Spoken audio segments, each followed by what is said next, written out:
সাধাৰণতে কেৱল মাত্ৰ ফুলৰ মেলা অনুষ্ঠিত হোৱা দেখা নাযায়, কি অনুভৱ? আমাৰ আজি অনুষ্ঠানটোত মানে খুব ভাল লাগিছে। আমাৰ যোৱা বছৰৰ পৰা আমি ইয়াত অংশগ্ৰহণ কৰি আছোঁ।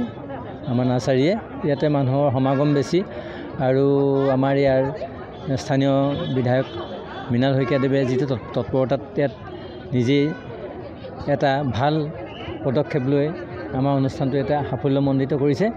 আৰু ইয়াত বিভিন্ন অঞ্চলৰ পৰা আমাৰ গোলাঘাটৰ বাহিৰেও বিভিন্ন ঠাইৰ পৰা আমাৰ ইয়াত আজি বহুত বিপণীয়ে অংশগ্ৰহণ কৰিছে। লগতে আৰু বিভিন্ন অঞ্চলৰ পৰা ৰাইজৰ সমাগম হৈছে।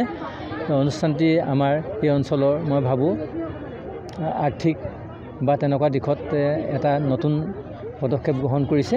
আৰু সকলোৱে বিক্ৰী আমাৰ প্ৰায় মোটামুটি ইমান বেয়া নহয়। আমাৰ চবৰে মানে এটা চলিব পৰা এটা মানুহে এটা হেৰি পাইছে, উৎসাহ পাইছে ইয়াৰ পৰা। হয়, ধন্যবাদ। মোৰ নাম বেনু শইকীয়া। হয়।